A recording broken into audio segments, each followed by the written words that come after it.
Harambee! Eneo hili si hivyo. Mambo ni matatu.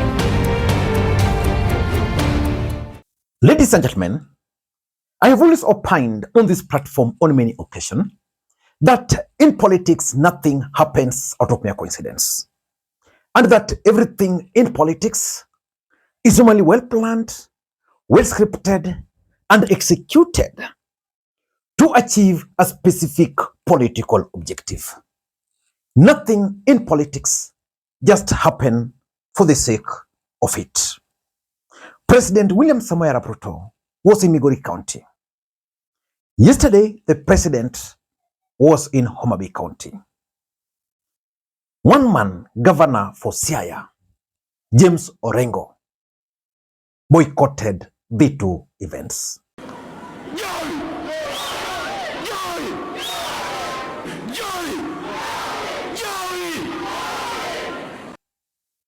I know some of you might ask me about Professor Peter Anyang' Nyong'o. Peter Anyang' Nyong'o has been out of the country for over a week. But the absence of Orengo during the president's tour did not surprise me. I don't want even to talk about it. What surprised me and what really shocked me was the fact that Oburu Odinga held a hugely successful event in Bondo. James Orengo boycotted that event.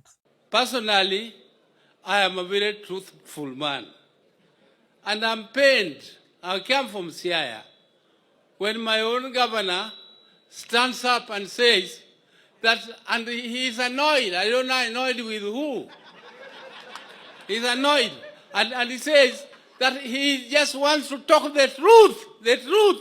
What truth? Me, I never lie. I always say.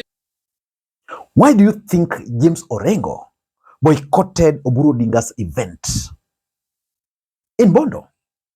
Because let us face the reality. The first reality is that James Orengo is the governor for Siaya. There is no way you can convince me that ODM party leader would organize a huge event like the one Oburu Odinga organized yesterday, because personally, I was present at the invitation of the party leader.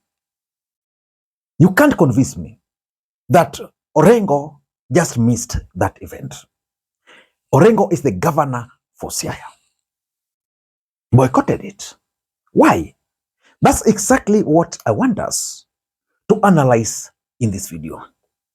Before I do that, for those who are watching this channel for the first time, please take a second or two, click the subscribe button so that next time we produce a video like this, YouTube will automatically notify you.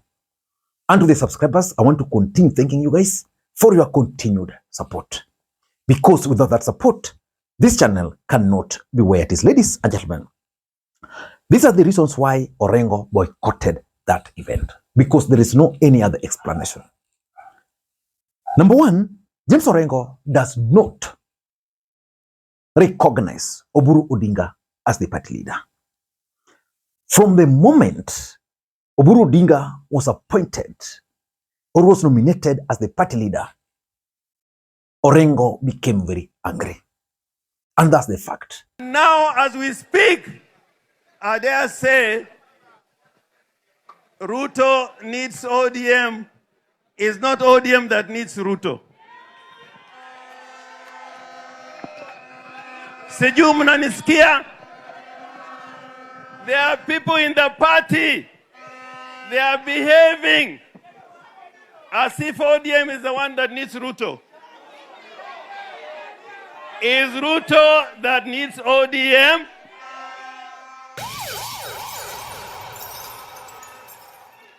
Kwa sababu ameshindwa.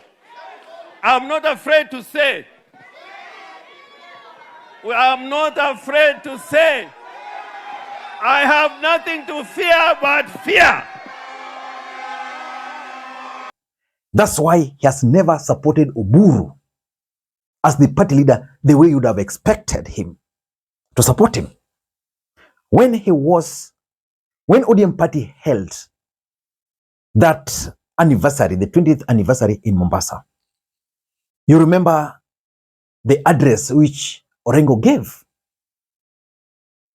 He does not recognize him. And is still very bitter and very angry.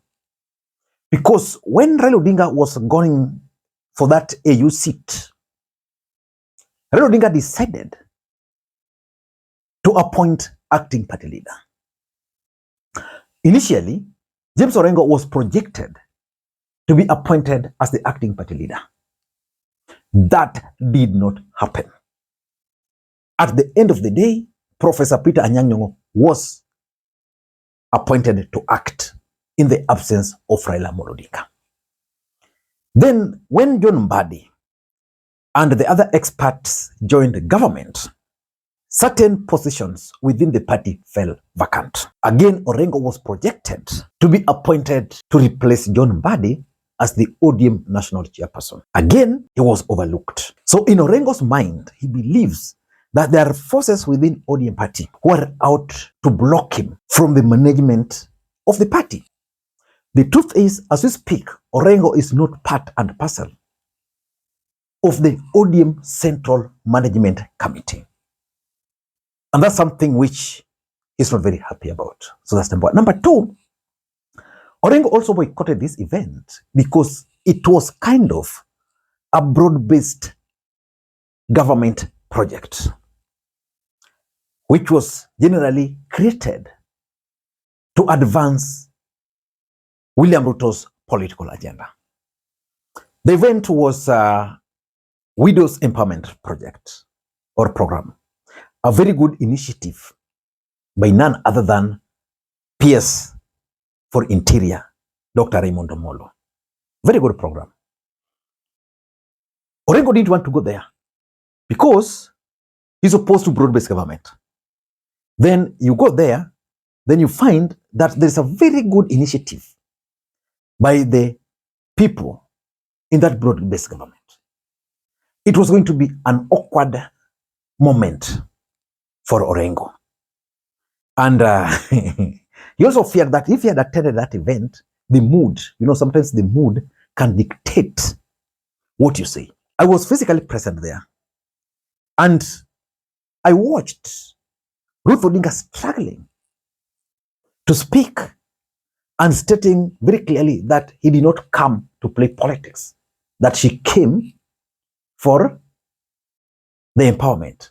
This is a person who just the other day was in church and playing politics in church. So Orengo didn't want a situation like that. Number three, I doubt if Orengo was invited to this event. The truth is, James Orengo is currently being isolated in ODM party. Najua kuna watu wanataka kuuza chama cha ODM. I can produce even the evidence. It is quite clear out there that the people were getting out of their way to try to get the ODM party into an arrangement that really doesn't make sense. Looking forward to 20. They were with Jaramogi when Jaramogi was alive. They were trying to help Jaramogi to become president. They failed. Then Raila Odinga adopted them. They tried to help Raila Odinga to become president. They also failed. Now that Raila Odinga has moved on, they still want to give us direction. I want to tell those politicians that your time is up. Your time is up. You will not give us direction now. Now we have a team of young, competent leaders. He's not invited. I'm even 100% sure that the event in Migori and the event in Homa Bay, attended by the president, James Orengo was not invited because he's opposed to broad-based government. So because he's opposed to it, these people are saying, okay, he's opposed to it. If we allow him to come here, probably might come and speak ill against the broad-based government. And because, Orengo, people really love James Orengo, some of his brand of politics. So you might get the platform, you organize an event as broad-based, then you invite anti-broad-based proponent, then he comes to that event and he attacks you guys in that event. So he's not invited. The main intention why he was not invited is because these guys are trying to isolate James Orengo. Number 4, and this is something which someone once told me, that if there's one thing which James Orengo fears the most, it's humiliation. Let's assume Orengo attended this event and is heckled. He can't accept that. That's humiliation. And because this is Siaya, for those who've been following James Orengo's politics, me have attended so many events by Orengo. In most cases, if he's attending events, there are women around who will always shout his name. Now, this event was purely a widow empowerment project. Over 3,000 widows. And because they've been working hand in hand with another young lady there, Tabitha Gutu, and working hand in hand with Raymond Omolo, and also working hand in hand with Oburu Odinga, who is pro-broad-based, the truth is the mood of the crowd was going to be pro-broad-based.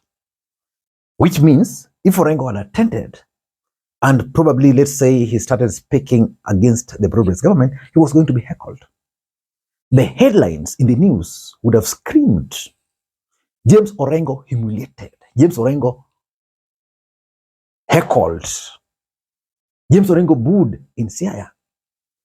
He was trying to avoid that. And lastly, is about the 2027 politics. There is something which is coming out.